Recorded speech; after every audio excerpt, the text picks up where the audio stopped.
The plane was crowded, its humdrum atmosphere filled with the usual sounds of passengers settling in, seat belts clicking, murmured conversations, and the occasional rustle of carry-on bags being stowed away. Among the travelers sat Karen Miller, a middle-aged woman whose sharp features seemed to mirror her rigid demeanor. She had spent most of the boarding process complaining under her breath about delays and what she called incompetent staff. Her designer sunglasses rested atop her head, and her expensive handbag occupied the seat beside her, as if it were royalty. Across the aisle, Agent Marcus Johnson, a tall black man dressed in a crisp suit, adjusted his tie while trying to ignore the tension radiating from Karen's direction. Marcus had just wrapped up a high-stakes case involving international cybercrime, but he wasn't thinking about work right now. Instead, he was looking forward to returning home after weeks away, hoping for some much-needed rest. As the flight attendants made their final checks before takeoff, Karen noticed Marcus glance at her briefly. In that fleeting moment, something inside her shifted. Perhaps it was his composed demeanor or the confident way he carried himself, but whatever it was, it triggered an unspoken resentment within her. "Excuse me," Karen said loudly enough for nearby passengers to hear, her voice dripping with condescension. "Do you mind moving your bag? You're taking up space." Marcus turned toward her calmly, though he could already sense where this interaction might lead. He gestured politely to the overhead compartment above them. "I believe there's plenty of room here if you'd like assistance putting yours away," he offered, his tone measured yet warm. Karen's eyes narrowed slightly, ignoring his suggestion entirely. "Well, I didn't ask you," she snapped, leaning back into her seat with a huff. A few heads turned in curiosity, but no one said anything. It wasn't uncommon for people to witness such exchanges on planes, often choosing silence over confrontation.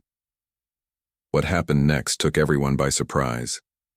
As Karen continued to mutter under her breath, comments clearly directed at Marcus, she leaned over to inspect his badge clipped neatly to his belt. Her expression morphed from irritation to disbelief. "FBI agent?" She scoffed audibly, shaking her head. "You don't look like someone who works for the FBI." The comment hung heavy in the air, sharp and deliberate. Marcus froze for a fraction of a second, then exhaled slowly. He'd faced prejudice countless times throughout his career, but hearing it so openly voiced still struck a nerve. Still, he chose not to respond immediately, instead focusing on maintaining his composure. Around them, other passengers exchanged uneasy glances. Some shifted uncomfortably in their seats, unsure whether they should intervene or remain silent. One elderly woman seated behind Karen shook her head disapprovingly, while a young couple across the aisle exchanged worried looks. Karen, emboldened by the lack of immediate pushback, pressed further. "I mean, aren't agents supposed to be, well, different?" she remarked smugly, folding her arms across her chest. Her words weren't just offensive, they were calculated, designed to provoke. But rather than escalating the situation, Marcus simply smiled faintly, his calmness unnerving. Karen more than any retort could have. For now, he decided to let her words speak for themselves, knowing full well that actions often spoke louder than any comeback. Little did anyone on the plane realize, however, that this seemingly minor altercation would set off a chain of events neither Karen nor Marcus could have anticipated. And as the plane taxied down the runway preparing for liftoff, tensions aboard soared higher than anyone expected. The plane soared into the sky, its engines roaring as it climbed higher. Inside the cabin, however, the atmosphere remained tense. Karen leaned back in her seat, arms crossed tightly over her chest, a smug expression still lingering on her face. She glanced around, perhaps expecting others to share her sentiment or even validate her behavior. Instead, she found only uncomfortable stares and averted eyes. Marcus, meanwhile, had already shifted his focus. He pulled out a small notebook from his bag and began jotting down notes, a habit he'd developed during long flights to decompress after challenging cases. But this time, his pen hovered above the page longer than usual. His mind replayed Karen's words, not with anger, but with an unsettling familiarity. Over the years, he'd learned that prejudice often stemmed from ignorance, but that didn't make it any less exhausting to endure. A few rows ahead, a young boy named Ethan watched the exchange unfold. At just 10 years old, he was too young to fully understand why Karen's comments felt wrong, but he could sense the tension in the air. His mother, Lisa, noticed his curious gaze and gently placed a hand on his shoulder. "Why did she say those things?" Ethan whispered, his voice tinged with confusion. Lisa hesitated before responding. "Sometimes people say hurtful things because they don't know better," she explained softly, careful not to draw attention. "But that doesn't mean we should act like them." Ethan nodded slowly, though his brow remained furrowed. He turned his attention back to Marcus, who seemed calm despite everything. To Ethan, the man exuded strength and quiet dignity, qualities he admired deeply. As the flight progressed, Karen grew increasingly restless. Her earlier bravado began to waver under the weight of the silent judgment surrounding her. Every glance from fellow passengers felt like a pointed accusation. She tried distracting herself by scrolling through her phone, but nothing held her interest for long. Eventually, she decided to strike up another conversation, this time with the flight attendant passing by. "Excuse me," Karen called out, her tone clipped. "Can I get some water? And maybe you can check on my bag? It's been moved and I'm not sure where it is now." The flight attendant, a kind woman named Sarah, offered a polite smile. "Of course, ma'am. Let me see if I can locate it for you." Karen huffed loudly when Sarah walked away. "Unbelievable service these days," she muttered, loud enough for nearby passengers to hear. Marcus caught snippets of her complaints but chose to remain silent. However, a middle-aged man seated across the aisle couldn't resist chiming in. "You know," the man said casually, leaning forward slightly, "it's funny how quick people are to complain about service when they're the ones causing all the trouble." Karen's head snapped toward him, her cheeks flushing red. "I beg your pardon?" The man shrugged nonchalantly. "Just saying. Seems like you've spent more time complaining than anyone else here. Maybe take a breath and enjoy the flight?" For the first time since boarding, Karen appeared genuinely flustered. She opened her mouth to respond but thought better of it and sank back into her seat, fuming silently. Meanwhile, Agent Marcus Johnson continued writing in his notebook. Unbeknownst to everyone else, he wasn't drafting case notes. Instead, he was composing a letter to his younger self. It was something he did whenever confronted with prejudice, a way to process emotions while reminding himself of how far he'd come. "Dear younger me, right now, you might feel invisible or dismissed. Because of the color of your skin, you might wonder if hard work will ever be enough. But trust me, it will. Keep pushing forward even when people try to tear you down. Because one day you'll prove them wrong, not for their sake, but for yours." As Marcus closed his notebook, he felt a renewed sense of purpose. Whatever happened next, he knew he wouldn't let Karen's words define this journey, for him or for anyone else on the plane. Unbeknownst to Marcus, however, Karen's actions were about to spark something unexpected. A chain reaction was brewing among the passengers, setting the stage for moments of courage, reflection, and redemption that none of them would soon forget. As the plane cruised at 35,000 feet, the tension in the cabin seemed to grow heavier with each passing minute. Karen fidgeted in her seat, clearly uncomfortable under the weight of subtle glares and whispered conversations among passengers. Her earlier confidence had begun to crack, replaced by a mix of defensiveness and unease. She tried to distract herself by scrolling through her phone again, but nothing held her attention for long. Meanwhile, Marcus remained composed, his focus now on observing the ripple effects of Karen's behavior. Though he chose not to engage further, he couldn't help but notice how her actions had stirred something within the other passengers. People who might have otherwise kept to themselves were exchanging knowing looks or leaning closer to one another, their voices low but urgent as they discussed what had transpired. In the row behind Karen, Lisa, the mother of young Ethan, was deep in conversation with an older woman seated beside her. "It's just so sad," Lisa said softly, shaking her head. "People like that make life harder for everyone." The older woman nodded in agreement, her expression thoughtful. You know, I think sometimes people act out because they're scared, or maybe they've never been challenged to see things differently. Doesn't excuse it, though. Their words carried a quiet wisdom, and Ethan listened intently, his curiosity piqued. He glanced toward Marcus again, marveling at how calm and collected the man seemed despite everything. To Ethan, Marcus appeared almost like a superhero, a figure of strength and resilience in the face of adversity. A few seats away, the middle-aged man who had confronted Karen earlier leaned over to speak with his wife. "Can you believe her?" he muttered, shaking his head. "She acts like she owns the place." His wife placed a reassuring hand on his arm. "I know, honey, but don't let her ruin your day. There's no point giving her more energy than she deserves." Though their tone was hushed, Karen couldn't help but overhear fragments of their conversation. Each word felt like a dagger, piercing through her carefully constructed facade. For years, she'd prided herself on being outspoken and unapologetic, but now she found herself questioning whether those traits had crossed into cruelty.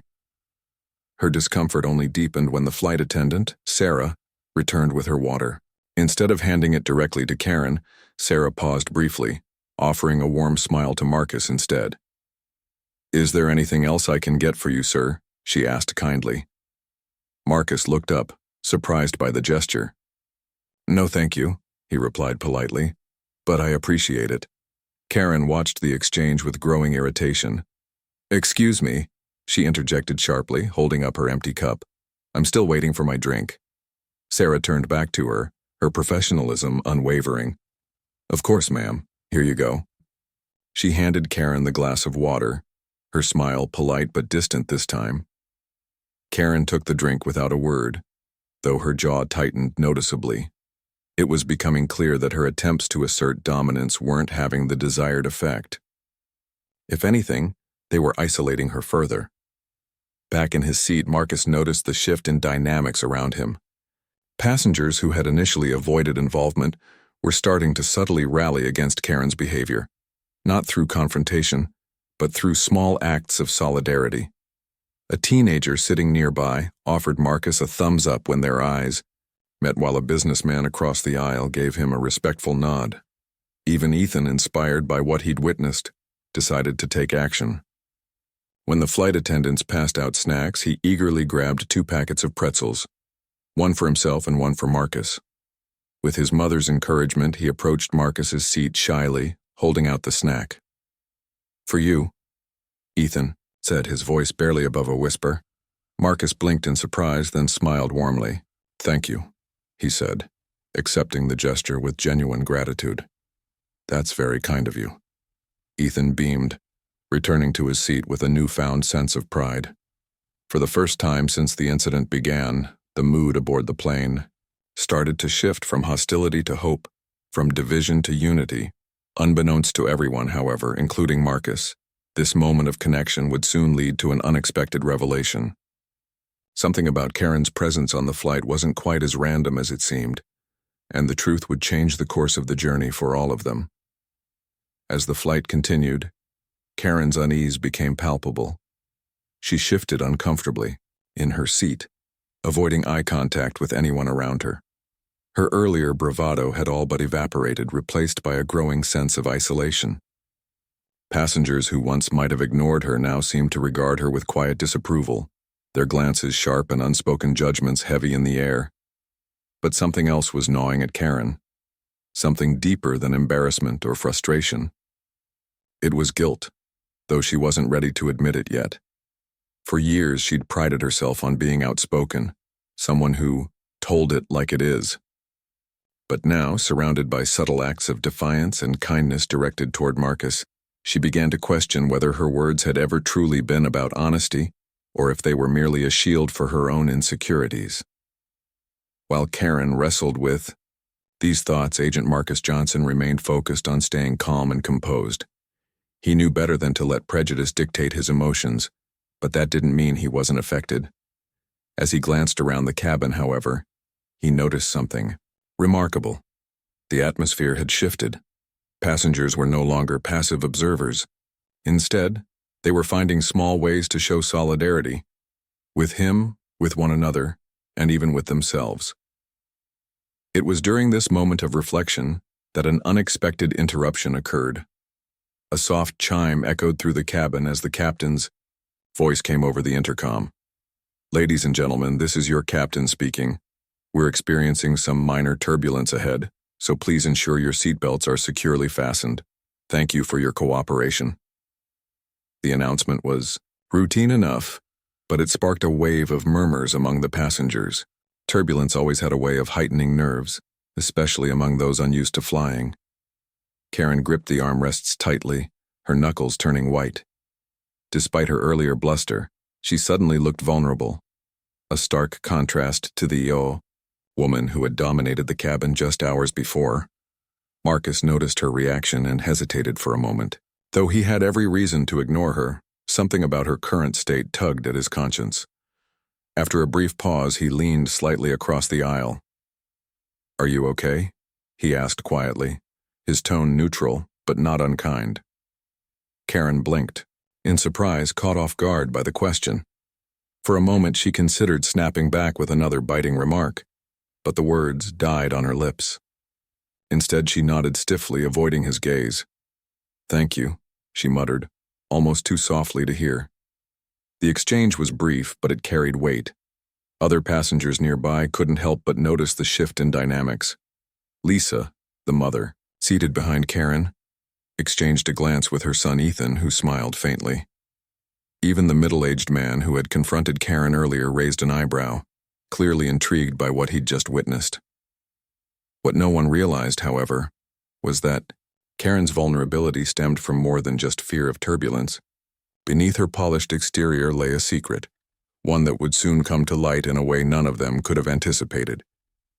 Minutes later, as the plane hit a patch of rough air, Sarah, the flight attendant, moved briskly down the aisle, checking on passengers. When she reached Karen's row, she paused, noticing how visibly shaken Karen appeared. "Ma'am, are you doing all right?" Sarah asked gently, her tone professional but empathetic. Karen hesitated, then shook her head. I don't do well with turbulence," she admitted reluctantly. Sarah offered a reassuring smile. "It's completely normal to feel uneasy. Just focus on your breathing and remember we're here to keep everyone safe." Her words seemed to calm Karen slightly, but there was still a lingering tension in her expression, as though she were holding on to something far heavier than fear of flying. Unbeknownst to the other passengers, Karen had boarded this flight under unusual circumstances. Earlier that morning, she'd received a phone call that left her reeling, a family emergency involving her estranged sister, whom she hadn't spoken to in years. The news had shaken her deeply, forcing her to confront unresolved pain and regret. Now, trapped in the confines of the airplane, Karen found herself reflecting on choices she'd made and mistakes she couldn't undo. And as the turbulence subsided and the plane steadied once more, she realized that the real storm wasn't outside the window. It was within her. What happened next would force Karen to face not only her own prejudices, but also the possibility of redemption and perhaps forgiveness. The turbulence subsided, and the plane settled into a smoother flight. Yet, the emotional turbulence within Karen showed no signs of calming. Her earlier bravado had crumbled entirely, leaving behind a fragile woman grappling with guilt, regret, and unresolved emotions. She stared out the window, her reflection pale against the endless expanse of clouds, as if trying to escape the weight pressing down on her chest. Unbeknownst to the other passengers, the phone call Karen received that morning wasn't just about her estranged sister, it was also about herself. Her sister, Lisa, a name she shared coincidentally with the mother seated behind her, had fallen seriously ill, and doctors weren't optimistic about her recovery. Worse still, their last conversation years ago had ended in anger, with harsh words exchanged that neither sister ever took back. Now faced with the possibility of losing Lisa forever, Karen couldn't shake the feeling that time was running out, not just for her sibling but for her own chance at redemption. As these thoughts swirled in her mind, Marcus noticed her distress deepen, though he didn't know the full story. His instincts told him there was more to Karen than met the eye. He'd seen it countless times during his career. People lashing out because they were broken inside. It didn't excuse harmful behavior, but it often explained it. Deciding to act on a hunch, Marcus reached into his bag and pulled out a small book, Man's Search for Meaning by Viktor Frankl. He hesitated for a moment, then leaned across the aisle once more. "I don't mean to intrude," he said softly, holding up the book, "but I thought you might find this helpful. Sometimes, when life feels overwhelming, reading something meaningful can help us see things differently." Karen turned to look at him, stunned by the gesture. For a moment, she simply stared, unsure how to respond. Then slowly, she accepted the book with trembling hands. "Thank you," she whispered, her voice barely audible over the hum of the engines. Marcus nodded, giving her a small smile before retreating back into his seat. The act of kindness was simple but profound, cutting through the tension that had lingered between them since the start of the flight. Nearby, other passengers watched the exchange with varying degrees of curiosity. Ethan, the young boy who had offered Marcus pretzels earlier, tilted his head thoughtfully. "Mom, why did he give her the book?" he asked quietly. Lisa considered the question for a moment. Sometimes people do kind things not because they have to, but because they want to help others feel better, even when those people haven't been nice to them. Ethan seemed to ponder this explanation, nodding slowly. "So, Agent Johnson is being brave?" "In his own way, yes," Lisa replied, smiling warmly at her son. Karen, meanwhile, clutched the book tightly, its presence both comforting and unsettling. She opened it hesitantly, flipping through the pages until one particular passage caught her eye. "When we are no longer able to change a situation, we are challenged to change ourselves." The words struck a chord deep within her, forcing her to confront the truth she'd been avoiding. Her prejudice, her sharp tongue, her refusal to forgive or seek forgiveness, all of it stemmed from fear. Fear of vulnerability, fear of being hurt again, fear of facing the parts of herself she didn't want to acknowledge.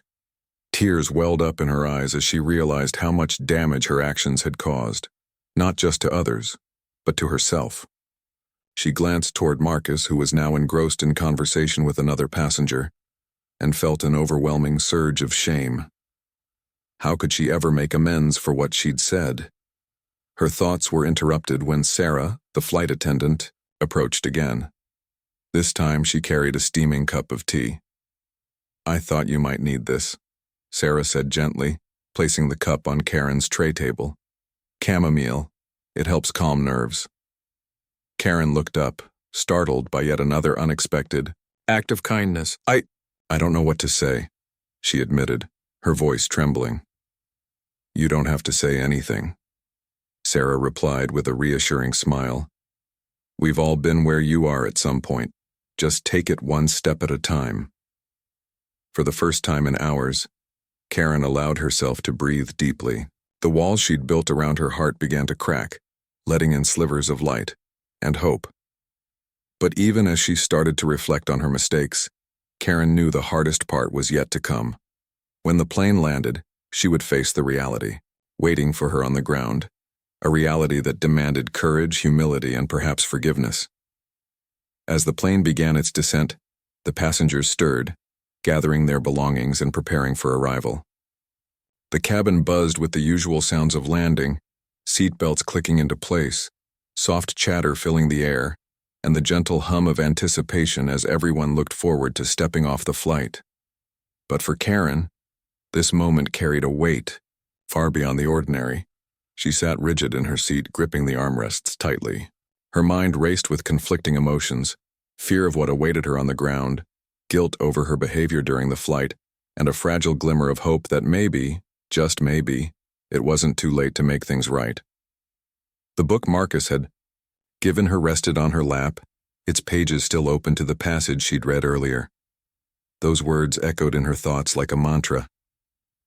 When we are no longer able to change a situation, we are challenged to change ourselves. The plane touched, down gently, eliciting polite applause from some passengers. As the engines wound down and the seatbelt sign turned off, people began standing up, eager to disembark. Karen hesitated, unsure of what to do next. She glanced toward Marcus, who was calmly collecting his things, and felt a lump rise in her throat. Before she could second-guess herself, she stood abruptly, clutching the book tightly in her hands. Taking a deep breath, she approached him as he waited in line to exit the plane. "Agent Johnson," she said, her voice shaky but sincere. Can I speak with you for a moment?" Marcus turned to face her, his expression neutral but attentive. "Of course," he replied, gesturing for her to continue. Karen swallowed hard, her eyes darting around nervously before settling on him. "I wanted to say, I'm sorry for everything I said earlier. It was wrong, and it came from a place of ignorance and anger. Not an excuse, just the truth. You didn't deserve any of it." Her apology hung in the air, raw and honest. Other passengers nearby paused momentarily, watching the exchange with quiet curiosity. Marcus studied her for a moment, his gaze steady but not unkind. Finally, he nodded. "Thank you for saying that," he said simply. "It takes courage to admit when you're wrong." Karen blinked back tears, overwhelmed by his response. "I don't expect you to forgive me," she added quickly. "But I needed to say it, and thank you for giving me the book. It meant more than you know." Marcus offered her a small, understanding smile. "Sometimes all we can do is try to be better moving forward. That's all anyone can ask for." With those words, he stepped aside to allow others to pass, leaving Karen standing there clutching the book to her chest. Though brief, the conversation had left an indelible mark on both of them and on those who bore witness to it. Ethan, now standing with his mother, near the aisle, tugged at Lisa's sleeve. "Mom, did you see that?" She apologized. Lisa smiled softly, ruffling his hair. "Yes, sweetheart. That's what happens when people choose to be brave enough to make things right." As the line moved forward, Karen found herself walking alongside Sarah, the flight attendant. Sensing her unease, Sarah gave her an encouraging nod. "You handled that beautifully," she said quietly. "Remember, every step counts." Karen managed a weak but grateful smile. "Thank you," she murmured. Finally, as she stepped off the plane and into the bustling terminal, Karen felt a strange mix of relief and dread. Her sister's hospital was just a short drive away, and the reality of facing her awaited. But for the first time in years, Karen felt something else, a flicker of determination. She clutched the book tighter, drawing strength from its message.